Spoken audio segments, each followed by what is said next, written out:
का निशान पड़ा है।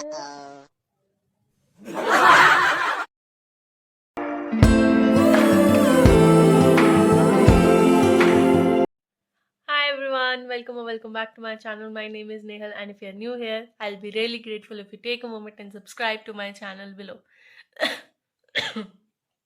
Sorry. हाँ ये कर लो पहले। जिन्होंने अभी तक YouTube पे मुझे सब्सक्राइब नहीं किया है, प्लीज़ सब्सक्राइब कर लो because there are lot of videos which I soon be uploading. और इससे आपको भी नोटिफिकेशन ऑन टाइम आएगी जब भी मैं वीडियो अपलोड करूँगी और मुझे भी थोड़ा बूस्ट मिल जाएगा वीडियोज़ अपलोड करने के लिए। अब वीडियो स्टार्ट करने से पहले सबसे ज़्यादा शायद आपके दिमाग में यही चीज़ आ रही होगी that who am I to tell you all this कि कैसे आप कॉलेज के साथ कॉम्पिटिटिव एग्जाम्स की तैयारी कर सकते हो। So let me tell you, जो लोग मुझे नहीं जानते हैं, I have recently completed my graduation from Punjab University अभी अगस्त में ही। और मैंने अपने 3 साल के कॉलेज जर्नी में थोड़ा बहुत कॉम्पिटिटिव एग्जाम्स के लिए भी पढ़ा है। किस वे से पढ़ा है, कैसे पढ़ा है, मैं आपको आगे वीडियो में बताऊँगी। बट जो मेरे एक्सपीरियंसेस रहे हैं आज मैं इस वीडियो में आपसे वही शेयर करूँगी। आई होप ये आप लोग के लिए हेल्पफुल रहे। और अब कुछ टाइम वेस्ट ना करते हुए वीडियो स्टार्ट करते हैं। सबसे पहला पॉइंट जो आपको हर कोई बोलेगा और उसको कैसे करना है वो मैं बताऊँगी। सबसे पहला पॉइंट है try to manage time between college and for the preparation of competitive exams. कैसे करना है बताती हूँ। जब हम कॉलेज में होते हैं, कॉलेज के कुछ रूल्स एंड रेगुलेशंस होते हैं जो हमें फॉलो करने ही पड़ते हैं। फॉर एग्जाम्पल, आपको 75% अटेंडेंस मेंटेन करनी पड़ेगी अपना रोल नंबर लेने के लिए, अदरवाइज फाइन भरो। Second thing is assignment submit करनी पड़ेंगी ऑन टाइम बिकॉज अगर असाइनमेंट सबमिट नहीं की इंटरनल्स नहीं लगते हैं। थर्ड थिंग इज कि अगर आपने असाइनमेंट सबमिट करनी है आपको कॉलेज लेक्चर्स भी लगाने पड़ेंगे। नाउ द पॉइंट इज ऐसा नहीं है कि आप एक टाइम पे एक ही चीज़ कर सकते हो, आप दोनों चीज़ों की तैयारी पैरेलल कर सकते हो।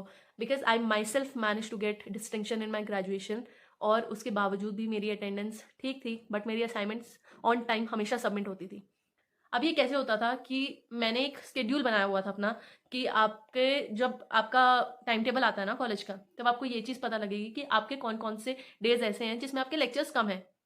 अब अपना वो गैप, जितने आपके लेक्चर्स के बीच में गैप है ना, मैं ये नहीं बोल रही कि कैंटीन जाना छोड़ दो या अपने दोस्तों के साथ गपशप मारना छोड़ दो, नहीं।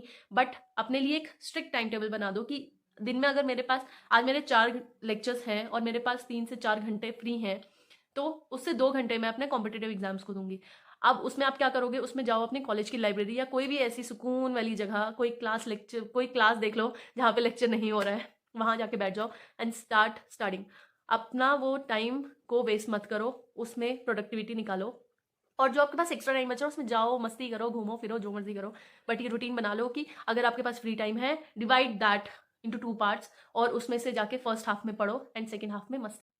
Second very important thing is, जब भी आपको टाइम मिलता है, जिस भी कॉम्पिटेटिव एग्जाम की आप तैयारी कर रहे हो उसके बारे में पूरा नॉलेज ले लो कि उसकी कट ऑफ कितनी जाती है, प्रीवियस ईयर क्वेश्चन पेपर्स कैसे हैं, कितनी पोस्ट हैं, कितनी सैलरीज हैं, सब कुछ। बिकॉज जब आप विदाउट फुल नॉलेज किसी भी कॉम्पिटेटिव एग्जाम की तैयारी करना शुरू करते हो ना, तब वो कभी भी कंप्लीट नहीं हो पाती है। इन चीज़ों को बहुत ज़्यादा ध्यान से सुनो because this is the very very very important point. हम बहुत ऐसी गलतियां करते हैं जिसकी वजह से हमें खुद लास्ट में पछतावा होता है।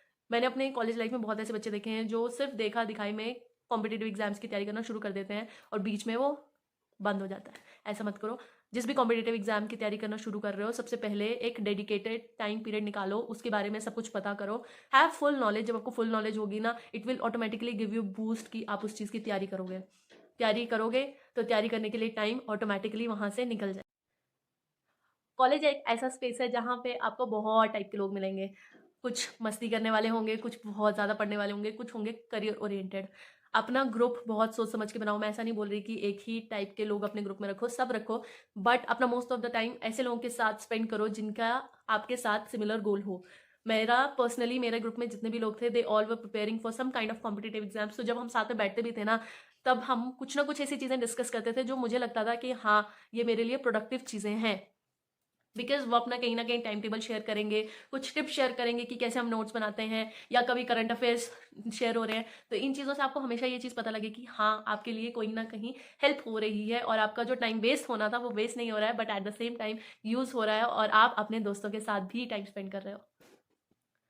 जिस भी कॉम्पिटेटिव एग्जाम की तैयारी कर रहे हो, हमेशा अपने साथ एक सोर्स लिस्ट रखो बिकॉज जब कॉलेज में होते हैं ना, हमें कॉलेज का भी पढ़ना पड़ता है और हम साथ में कॉम्पिटिटिव एग्जाम्स का पढ़ रहे हैं। अगर आप बहुत ज़्यादा सोर्सेज लेके चलोगे ना, तब कोई एक सब्जेक्ट, एक टॉपिक भी कंप्लीट नहीं होगा, बिकॉज आपके पास ये भी प्रेशर है कि अपने कॉलेज का भी साथ साथ सारा सिलेबस कंप्लीट करना है। तो अपनी सोर्स लिस्ट को मिनिमम जितना रखोगे ना, उतना अच्छा होगा। और किसी भी कॉम्पिटेटिव एग्जाम के लिए there are some recommended books जो आपको बार बार पढ़नी चाहिए। अपना प्रीवियस ईयर देखो and that's more than enough. ज़्यादा लोगों को देख के कि यार तू ये, अगर आपका दोस्त वो बुक पढ़ रहा है, वो पढ़ रहा है, नहीं। अपनी सोर्स लिस्ट अपने अकॉर्डिंग ही बननी चाहिए, अपना एनालिसिस से ही बननी चाहिए। जो बाकी पढ़ रहा है भाड़ में जाए, आपको फ़र्क नहीं पड़ना चाहिए। आप अपना सोर्स लिस्ट को ही फॉलो करो। इससे आपको टाइम मिलेगा कि आप कॉलेज की स्टडीज़ भी कर पाओगे और एट द सेम टाइम आपको कॉम्पिटिटिव एग्जाम्स की मल्टीपल रिविजन्स भी होंगी। कॉलेज लाइफ है और उसमें डिस्ट्रैक्शंस नहीं है, ऐसा हो ही नहीं सकता। I myself was so distracted in my college life की आई कांट इवन एक्सप्लेन। बहुत बार ऐसा होता है कि आपके किसी दोस्त का बर्थडे आ गया, या आपके दोस्त कहीं पे घूमने का प्लान बना रहे हैं, कोई मूवी शो है, कुछ है, but the main thing is try to say no. बहुत ऐसे इवेंट्स होते हैं जिसमें आपकी प्रेजेंस हो ना हो मैटर नहीं करता, बट आपको स्टिल वहाँ पे जाना पड़ता है because of the peer pressure. ऐसा नहीं है। एक चीज़ हमेशा याद रखना कि आप कोई चीज़ को दाव पे लगा के उस इवेंट को अटेंड करने जा रहे हो। उस टाइम पीरियड में शायद आप अपना एक पूरा टॉपिक खत्म कर दोगे, आप अपनी कॉलेज की पूरी असाइनमेंट खत्म कर दोगे, जिस इवेंट पे जाना आपका मतलब ज़रूरी था भी नहीं। तो ट्राई टू से नो जहाँ पे आपको लगता है कि नहीं मेरा मन नहीं है, या इस टाइम पीरियड को मैं अच्छे से यूटिलाइज कर सकता या कर सकती हूँ। मैंने ये चीज़ बहुत ज़्यादा की है, मैं मना कर देती थी और मुझे नहीं फ़र्क पड़ता कि लोगों को कैसा लगता है। बिकॉज एक बहुत सिंपल सी लाइन आपको बोलती हूँ और ये शायद आपको अपने दिमाग में बिठा लेनी चाहिए। जिस दोस्त को आपके साथ लाइफ लॉन्ग रहना होगा ना, वो रहेगा, वो किसी भी सिचुएशन में रहेगा, जैसे मर्जी रहेगा, कोई फ़र्क नहीं पड़ता। वो इस चीज़ को अंडरस्टैंड कर लेगा कि हाँ आपको पढ़ना है। बट जिसको नहीं रहना होगा ना, वो छोटी सी लड़ाई पे भी आपको छोड़ के चला जाएगा। तो अपने साथ ऐसे दोस्त रखो और ट्राई टू से नो जहाँ जहाँ हो सकता है। जितना आप अपना टाइम छीन सकते हो ना सिचुएशन से, उतना छीन के रखो, बिकॉज वो आपको बहुत हेल्प करेगा दोनों चीज़ों को बैलेंस करने के। अब मुझे नहीं पता इस टाइम आप कौन सा कोर्स कर रहे हो कॉलेज में, बट मेरा ऐसा था कि मेरे पास पॉलिटिकल साइंस ऑनर्स था, तो पॉल साइंस मेरा कहीं ना कहीं कॉम्पिटिटिव एग्जाम्स के साथ ओवरलैप करता था। मैंने क्या किया, मैंने पॉल साइंस को कॉलेज में इस तरीके से पढ़ा कि कहीं ना कहीं वो मेरे कॉम्पिटिटिव एग्जाम्स के लिए भी प्रिपेयर हो जाए। मैं कभी भी कॉलेज पॉइंट ऑफ व्यू से कोई भी सब्जेक्ट नहीं पढ़ती थी, हमेशा हर सब्जेक्ट को इसी पॉइंट ऑफ व्यू से पढ़ती थी कि वो मेरा कॉम्पिटिटिव एग्जाम्स के लिए भी तैयार हो जाए। मैंने जितने भी नोट्स बनाए अपने कॉलेज में, वो हमेशा यूपीएससी बेस्ड ही बनाया है। उससे क्या होता था कि मुझे कॉलेज के लिए भी कुछ एक्स्ट्रा मटेरियल मिल जाता था लिखने के लिए पेपर में, और टीचर कहीं ना कहीं उस एक्स्ट्रा एफर्ट से इंप्रेस हो जाते हैं। तो आप ऐसा कर सकते हो कि अगर आपका कोर्स और आपका जो भी कॉम्पिटिटिव एग्जाम का तैयारी कर रहे हो, अगर उसका सिलेबस थोड़ा बहुत ओवरलैप हो रहा है, तो उस सब्जेक्ट को हमेशा competitive exam point of view से ही पढ़ो। बिकॉज कॉलेज का कहीं पे सिर्फ कॉलेज में आप नंबर लेने के लिए उस चीज़ को पढ़ोगे, फिर आपको वो दोबारा पढ़नी पड़ेगी कॉम्पिटिटिव एग्जाम के लिए। बट अगर आप पहले ही उसको ऐसे पढ़ लोगे तो आपके पास एक्स्ट्रा इन्फॉर्मेशन हमेशा रहेगी, और वो चीज़ ज़्यादा इजीली आपके पास दिमाग में रहेगी, और आपके नोट फॉर्मेट में भी वो आपके पास रेडी हो जाएगा। कॉम्पिटिटिव एग्जाम की तैयारी करना इट्स नॉट ईजी। अगर आप कॉलेज में हो तो ये सबसे ज़्यादा अच्छी अपॉर्चुनिटी है आपके लिए। If you are taking coaching then that's a different thing, but अगर आप सेल्फ स्टडी कर रहे हो तब इससे ज़्यादा अच्छी अपॉर्चुनिटी आपको नहीं मिलेगी। जो भी आपके टीचर्स हैं सब्जेक्ट्स के, वो बहुत ज़्यादा क्वालिफाइड हैं और वो कहीं ना कहीं आपकी बहुत ज़्यादा हेल्प कर सकते हैं। अगर आपके कोई किसी भी टॉपिक पे डाउट है जो कि आपके सिलेबस में, कॉलेज के सिलेबस में है या नहीं है, you can always go and ask your teachers about that doubt. वो आपकी इतनी अच्छी हेल्प करेंगे बिकॉज वो भी उस टाइम पे आपको यही बूस्ट देते हैं कि आप जितने मर्जी कॉम्पिटिटिव एग्जाम्स की तैयारी करो, आपको पढ़ना चाहिए, यही टाइम है। तो अगर आप उनसे डाउट पूछोगे तो वो आपको बहुत अच्छे से गाइड कर सकते हैं। और बहुत ऐसे टीचर्स भी होते हैं जो अपने टाइम पे कॉम्पिटिटिव एग्जाम्स की तैयारी कर चुके होते हैं, तो वो आपको अच्छे से गाइड कर सकते हैं, वो अपने एक्सपीरियंसेस आपको बता सकते हैं। तो ये अपॉर्चुनिटी मिस मत करना। आपको कोई भी डाउट आता है, go to your teachers and ask. ये चीज़ मैं आपसे पहले भी डिस्कस कर चुकी हूँ और फिर से बोल रही हूँ कि डेडिकेटेड टाइम स्लॉट होना चाहिए कॉम्पिटिटिव एग्जाम के लिए। ये नहीं कि सिर्फ ओवरलैपिंग या फिर आप थोड़ा बहुत जो पढ़ रहे हो उससे हो जाएगा। आपको एक स्ट्रॉन्ग बेस बनाना है अपने कॉलेज टाइम पे आपके कॉम्पिटिटिव एग्जाम्स के लिए, बिकॉज सडनली जैसे आप ग्रेजुएट होंगे, you can give the exam अगर आप चाहते हो तो आपकी प्रिपरेशन उस हिसाब से, अगर आप ये टारगेट रख रहे हो तो उस हिसाब से कंप्लीट होनी चाहिए। तो या तो अपने कॉलेज के जो भी लेक्चर्स हैं उसके बीच का टाइम स्लॉट निकालो, लाइब्रेरी में जाके पढ़ो, या कोई ऐसा इवेंट जहाँ पे आपकी प्रेजेंस इतनी मैटर नहीं करती है वो उसको मना कर दो और तब पढ़ो। या जैसे भी जो चीज़ कुछ ना कुछ कॉम्प्रोमाइज़ होती है, कहीं नींद सेक्रीफाइस करनी पड़े तो करो, बट एक dedicated time slot of 2 to 3 hours होना ही चाहिए। अब बहुत लोगों के दिमाग में यार होगा, यार नहीं मिलता है टाइम, क्या करें, कुछ नहीं हो सकता है, ये सब पॉइंट्स वेस्ट है। ऐसा कुछ नहीं है। एक सिंपल सी चीज़ है, इसको चाहे अपने दिमाग में बिठा लो, ये लाइफ में भी बहुत हेल्प करेगी। जिस चीज़ के लिए टाइम निकालना होता है ना, निकल जाता है, जैसे मर्जी पर निकल जाता है। ये बड़ी अच्छी बात कही है।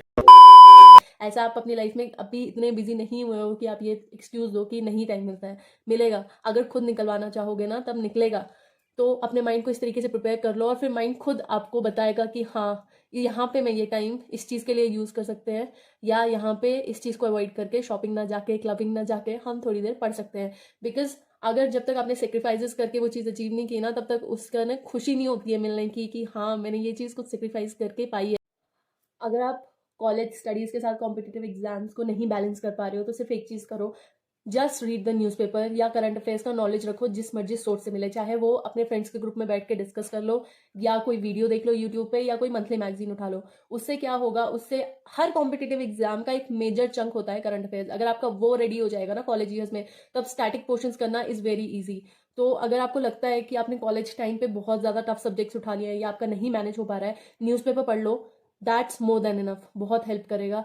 और जहाँ मतलब मैं ये बोलती हूँ कि मैंने नहीं, मतलब ऐसा नहीं है कि बहुत ज़्यादा प्रिपेयर किया था या कुछ किया था, बट हाँ इधर उधर से थोड़ी बहुत इन्फॉर्मेशन ले लेती थी कि क्या हो रहा है, क्या चल रहा है। This last tip will help you a lot. College days में कई बार ऐसा होता है बहुत ज़्यादा हैक्टिक हो जाता है, या एक पॉइंट ऑफ टाइम पे हमें ऐसा लगता है कि यार कॉलेज लाइफ एक ही बार आएगी, वेस्ट कर देंगे टाइम हम कॉम्पिटेटिव एग्जाम्स की तैयारी करने में। बट मैं यही चीज़ बोलूँगी कि ये टाइम ऐसा है जहाँ पे आपको बैलेंसिंग करनी पड़ेगी दोनों चीज़ों की। तो अगर आपको ऐसा लग रहा है कि आपका जो सब्जेक्ट्स आपने पकड़े हैं वो बहुत ज़्यादा हैवी हैं, तो कॉलेज के सिलेबस के साथ साथ आप जो भी कॉम्पिटेटिव एग्जाम की तैयारी करो उसका सिलेबस देखो, और जो सबसे छोटे छोटे टॉपिक्स हैं ना जो आपको लग रहा है कि 12 दिनों में, 15 दिनों में, एक महीने में कंप्लीट हो सकते हैं, कंप्लीट सिलेबस हो सकते हैं, उनको तैयार करना शुरू करो। बिकॉज उससे क्या होगा कि आपके छोटे छोटे subjects at the end of the college time complete हो जाएंगे, और जो मेजर चंक रहेगा या जो बड़े टॉपिक्स रहेंगे वो आप इजीली आफ्टर ग्रेजुएशन कंप्लीट कर सकते हो एक डेडिकेटेड टाइम स्लॉट उनको देके। Thank you so much for watching today's video. अगर आपने अभी तक सब्सक्राइब नहीं किया है प्लीज़ सब्सक्राइब कर लो, जितना आप सब्सक्राइब करोगे उतना मुझे बूस्ट मिलेगा और वीडियोस बनाने के लिए। और जो जो टॉपिक आपके दिमाग में होता है वो मुझे इंस्टा पे डीएम कर दो, इंस्टा का लिंक मैंने नीचे डिस्क्रिप्शन में दे दिया है। और अभी इस वीडियो को बनाते बनाते ना मेरे दिमाग में एक आइडिया आया वीडियो बनाने के लिए, कि आपको भी घर से, सोसाइटी से, ये रिलेटिव से टॉन्ट्स मिलते हैं, बिकॉज ये एज ऐसी होती है जहाँ पे बहुत ज़्यादा टॉन्टिंग होती है। तो अगर ऐसा है तो उसके लिए भी एक वीडियो बनाऊंगी, इन द सेंस कि कैसे उसको आप डील कर सकते हो। तो अगर ऐसा है तो मुझे बता दो, मैं बना दूंगी। और इस वीडियो को लाइक करो, शेयर करो, सब्सक्राइब करो। Bye bye.